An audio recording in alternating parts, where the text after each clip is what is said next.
Welcome to the Membership Guys podcast. Kick-ass advice and tips for membership site owners. Well, hello there. Welcome to episode 121 of the Membership Guys podcast, the show for practical tips, insights, and advice on growing a successful membership website. I'm your host, Mike Morrison, and today is a little bit of a follow-up episode on a subject that we touched on back in episode 117. Back in that episode, we were talking about ways in which you can buck the trend in terms of going against the norms, going against the best practices or the most commonly shared wisdom around memberships. And so we looked at a bunch of different assumptions or a bunch of different so-called best ways of doing memberships. And we talked about ways in which you can be successful even if you go a little bit against the grain. And one of the things that we talked about was the fact that despite people like myself even telling you how important community is in your membership being successful, you can have a very successful membership without having a community forum or a discussion group or something like that. And so out of all the different areas that we talked about in which you can buck the trend of memberships, that was the one that we got the most feedback on, and we had people basically wanting to know more, wanting us to dig a little bit deeper into that and to talk about situations where you might choose not to have a community. And they also wanted to know, how do you actually keep your members engaged and interact with your members if you don't have a community element to your membership? So that's something we're going to go a little bit further into on today's show. But before we dive into that, I want to take the opportunity to remind you that the Membership Guys podcast is brought to you by Member Site Academy, the number one training resource and community for membership site owners. Academy members get full access to our training library, to special member-only perks, discounts, courses, cheat sheets, workshops, basically everything you need to plan, launch, and grow a successful membership website.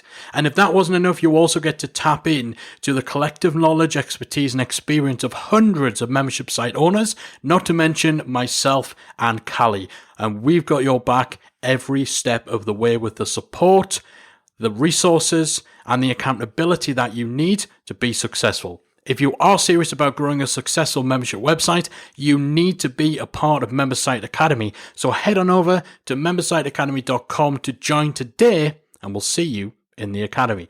All right, so let's dig in to community. Without question, there are major benefits of having a community element to your membership website. It's becoming cliche because we say it so much, but your members will come for the content, but they'll stay for the community. The community is the thing that keeps people subscribed long term, long beyond the point at which they've finished watching all of your courses or they've downloaded all the resources they're likely to need. The community is where your members will form relationships, where they can get access to you, where they can get that little bit more of a personal touch, and they can have questions answered or simply just chat with like-minded people who have got the same sort of experiences or are in the same sort of situations as them. So your community can play a huge role in keeping your members engaged. The more engaged your members are, the more they're logging in, the more they're participating, the more they're actually using what they're paying for, and as a result, the longer they are likely to stay. So the biggest benefit of a community is that increase in engagement. For you as a membership site owner, it's also a way of you building up this huge resource of ideas and inspiration. Some of the best ideas that you get for membership content, for other products, for your public content, blogs, podcasts, and all of that sort of stuff will come from inside your community.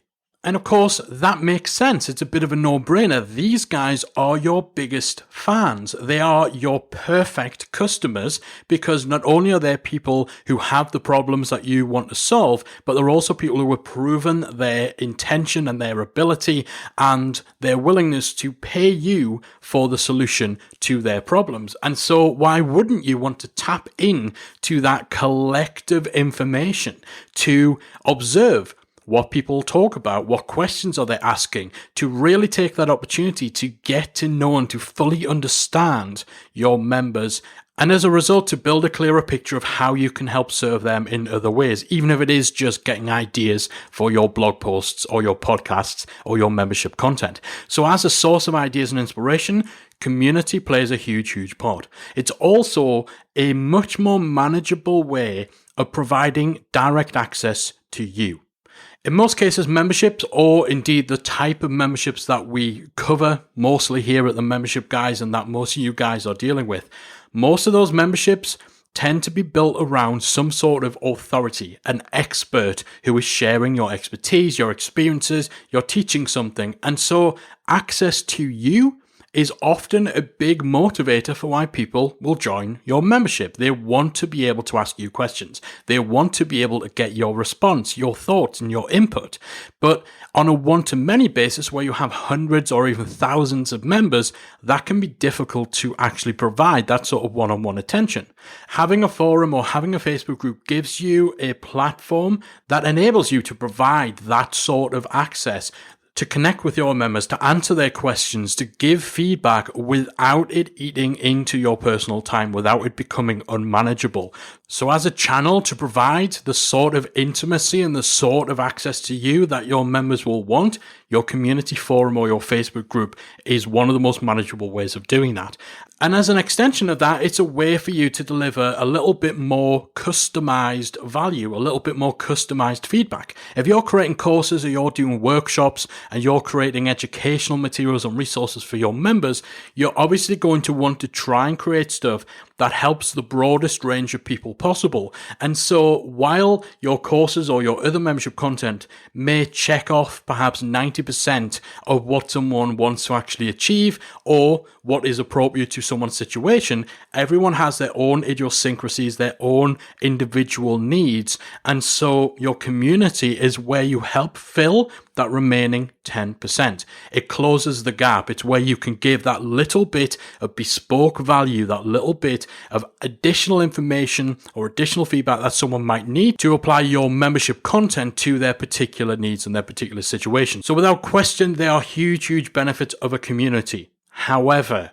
communities without doubt take a lot of time to run. Even if you are managing your time well and you have set times of the day where you're checking into your community, it's still likely going to form the bulk of what you do on a day-to-day, week-to-week basis. When you throw in all of the other things that you need to take care of as a membership site owner, creating new content, dealing with customer service, marketing and selling your membership, and all the ins and outs of just running a business in general, then managing your community, being there for your members, responding to every post, that is something that can definitely be a bit of a drain on your time. And it's very easy to end up going down a rabbit hole and spend more time in your community than perhaps you budgeted for. So the work involved in the community, while it's certainly worth it in most cases, it is something that definitely needs a lot of dedicated time to run if you want to try and build and maintain momentum, especially in the early days of your membership. And that's another thing. It can be difficult to even get and to keep that momentum. In those early stages, a lot of your community success is going to be dependent on you showing up, you driving activity, you being the one starting every conversation, replying to every post, showing up there every day. In those initial stages, you need to be the very model of your ideal member from a community perspective, because if you're not leading the way, if you're not showing up, and if you don't want to take part in your community, nobody else is going to want to. Now, eventually you will find you get that snowball effect where more and more conversations are starting without you having to be the one starting them. Members are answering each other's questions and supporting each other without you needing to intervene, but it can take a little while to get there, and in some memberships, you'll never get there.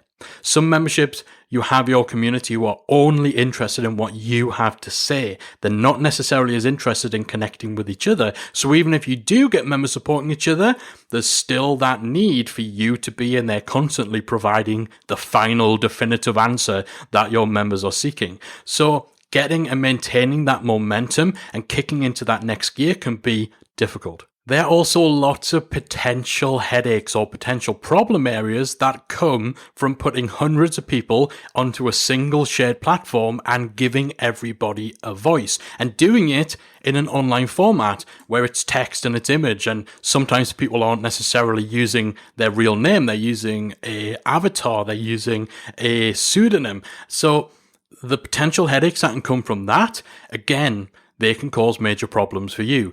So that could mean member conflicts where people are arguing and you need to intervene. It can be people trolling each other, which is an increasing problem in terms of online interactions.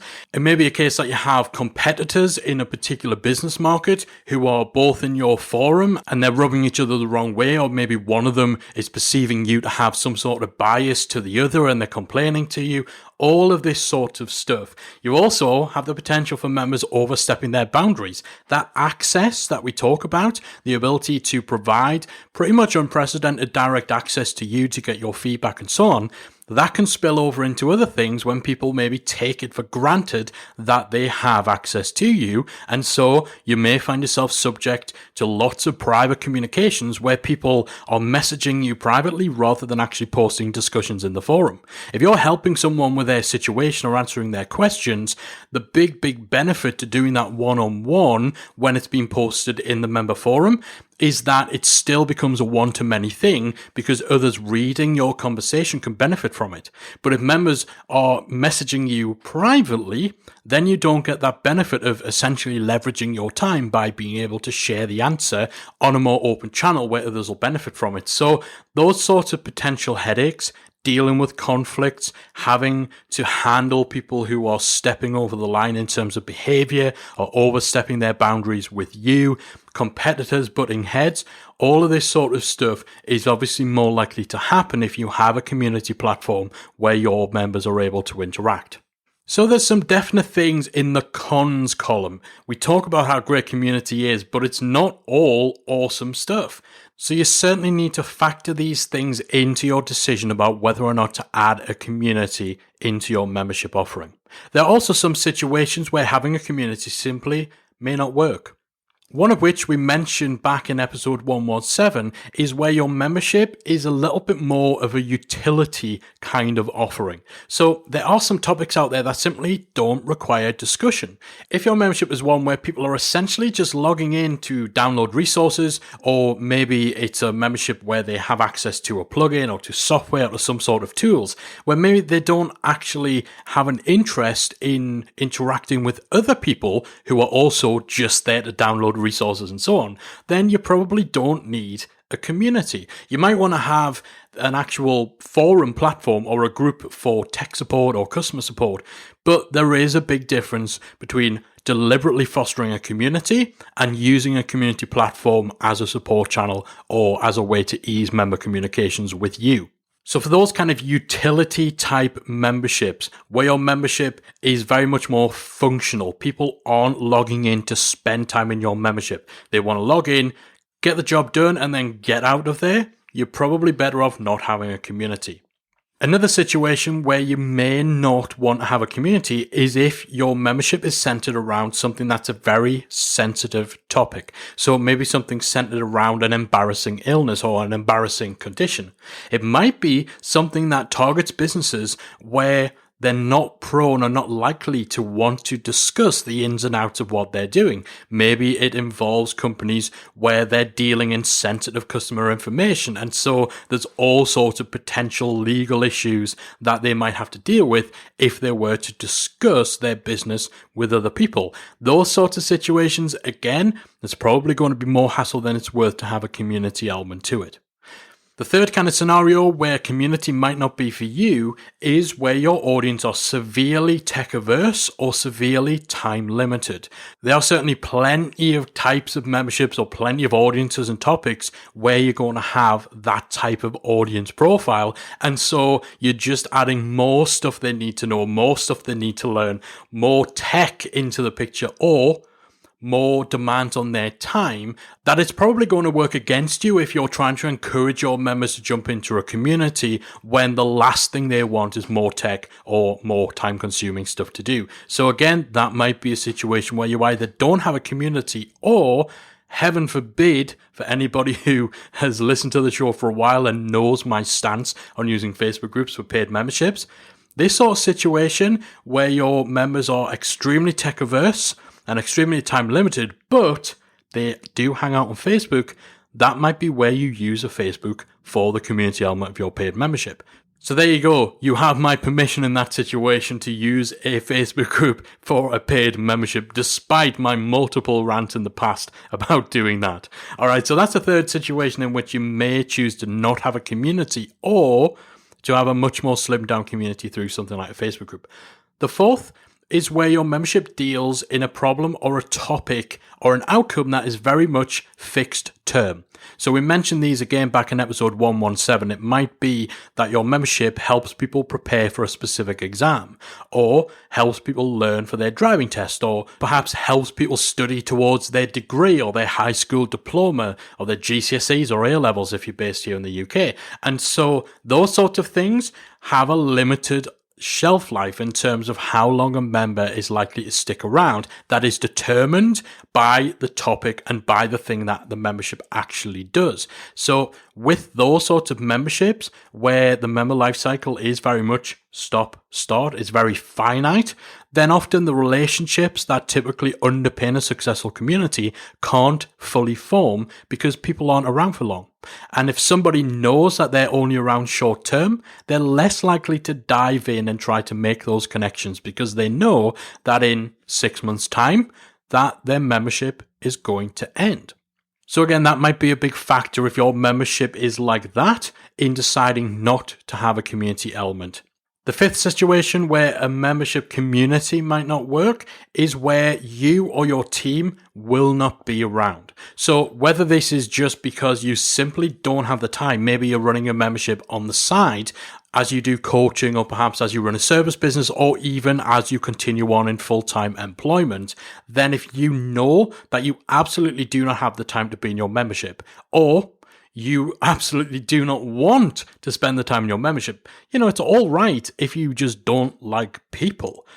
It's not uncommon. So if the idea of having to show up, of having to answer questions, having to start conversations and continuously think of new ways to trigger engagement and trigger discussions, if that sounds like your idea of hell, if you honestly cannot even conceive of a day where you could bring yourself to do that with any semblance of enthusiasm, maybe running a community isn't for you.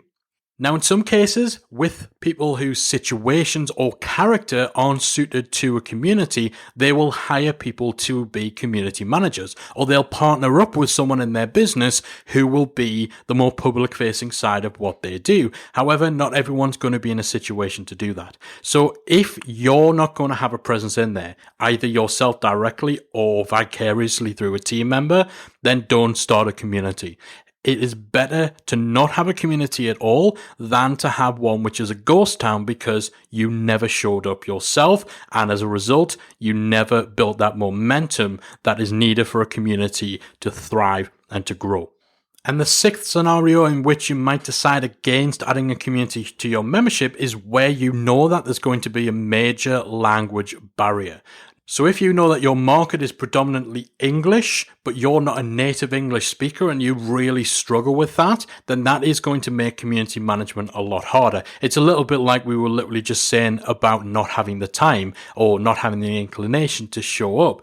This sort of barrier, this additional workload in just the day-to-day management of your community is going to make it pretty unbearable to actually have the sort of presence and the sort of involvement your community is going to need to really get off the ground. So if you expect there to be that kind of language barrier, then that's probably a hurdle that's maybe too high to clear when it comes to deciding whether to have a membership. So those are the 6 main types of situations where adding a community to your membership might not be the way you go. Utility-based memberships where people just aren't interested in discussing stuff. They just want to log in, do the business, and then go.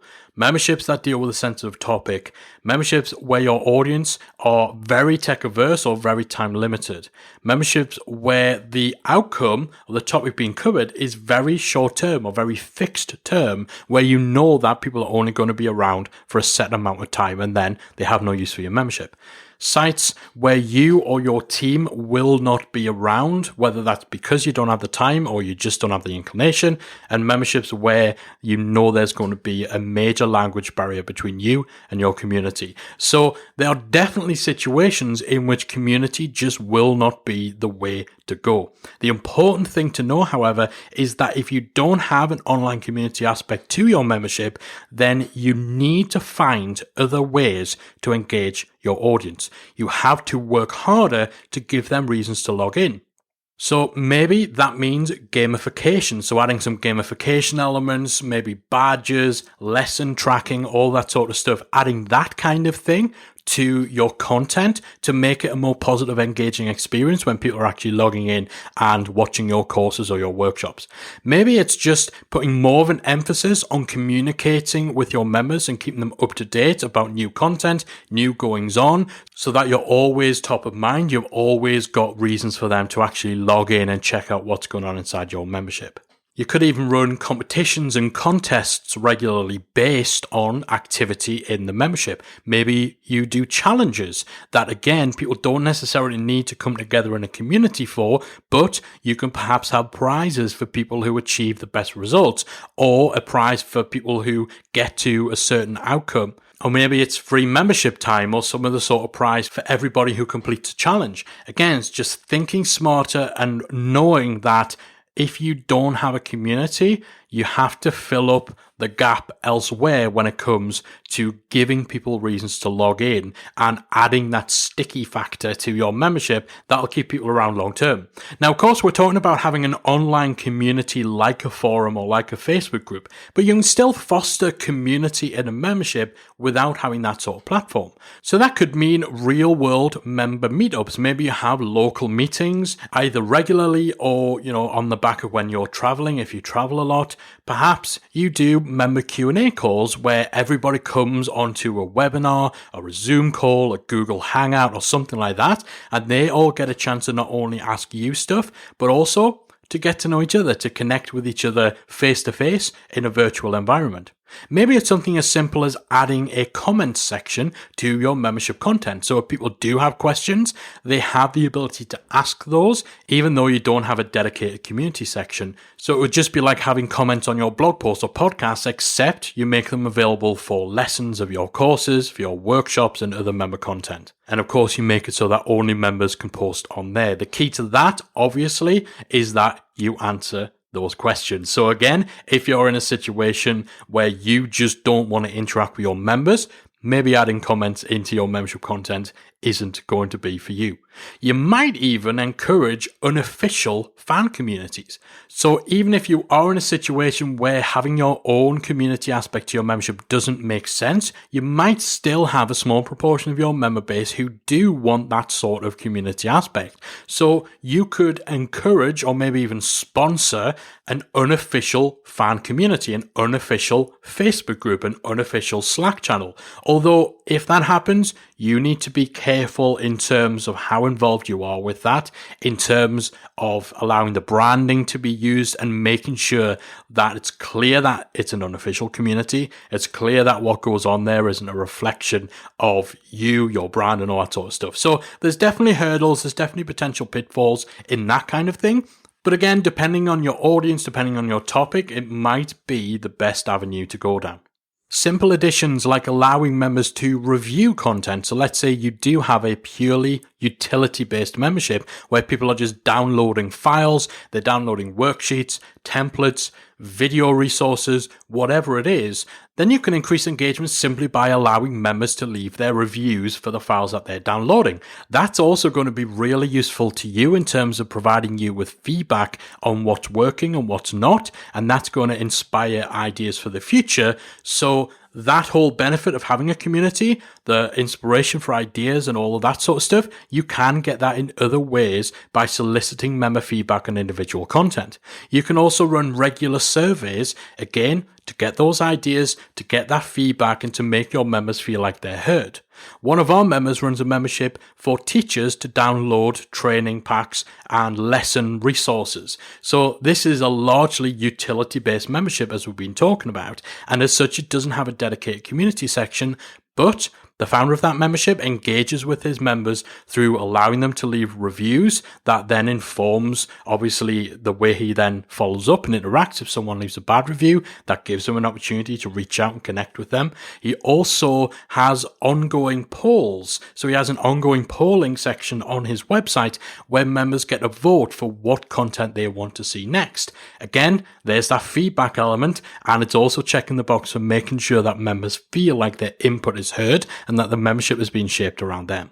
So if you choose not to have an official community aspect to your membership, whether it's a forum, whether it's a Facebook group or some other social group, you just need to make sure that you're working harder to engage your members elsewhere and to provide them with reasons to log in that make up for the absence of having the sort of community environment where people are going to come together and get those connections and get the stuff that will typically get them to stick around long term. And in the next episode of the Membership Guys podcast, I'm also going to be digging in to the different types of actual member content that you can be creating and offering through your membership that is designed to help you increase member engagement. So if you're not planning on having a community in your website, or if you do have a community, but it either hasn't built the sort of momentum that you'd like, or realistically it's just something that's kind of in the background, it's not a driving factor in your membership and you're looking for other ways to engage members, then you're definitely going to want to check out that next episode. That's going to help you out immensely in terms of keeping members engaged and giving them content-related reasons to regularly log in and spend time in your membership. So if you're a new listener and you haven't already done so, make sure that you hit that subscribe button in iTunes, in Stitcher, in whatever it is you listen to the show on, to make sure you don't miss that next episode, because it's going to complement this one very well and is going to give you some great ideas for creating more engaging types of content inside your membership. So if you've been on the fence about whether or not you should add a community aspect to your membership, or maybe you've already got one and you're thinking about removing it or closing that part down, then hopefully this episode has given you enough of an insight on both sides of the equation. Not just talking about the benefits, which we talk about a lot, but actually talking about some of the reasons why you might not want to have a community and some specific situations and circumstances where actually having a community is probably the wrong thing to do. I do hope this episode has helped to give you some clarity and helped to give you some ideas. That's it from me for this week. Thank you guys for listening. I truly, truly appreciate each and every one of you. If you have enjoyed this week's episode, if it's given you some value, you know what I would really appreciate, what I'd really love, is if you could just hit that review button in iTunes, in Stitcher, in whatever you listen to the show in, and leave us a nice review. Let me know what you thought of that episode, or what you think of the show in general. I'd love to know if we're helping you guys out there and if you're enjoying the show. Obviously, only if you're planning on hitting 5 stars. If you're planning on hitting 1 star, just forget that review button is even there. But if you can, any and all reviews, we truly appreciate it. We love knowing that we're helping you guys. We love getting your thoughts and your feedback on the show. We couldn't and we wouldn't do this without you. That's it from me for this week. I'll be back again next week with another installment of the Membership Guys podcast.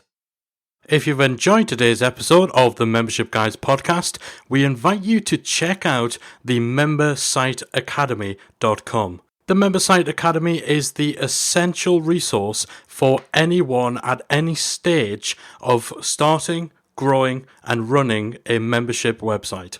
So whether you're still figuring out what your idea is going to be, or whether your website is already up and running and you're just looking for ways to grow it and attract new members, then the Membersite Academy can help you to get to the next level.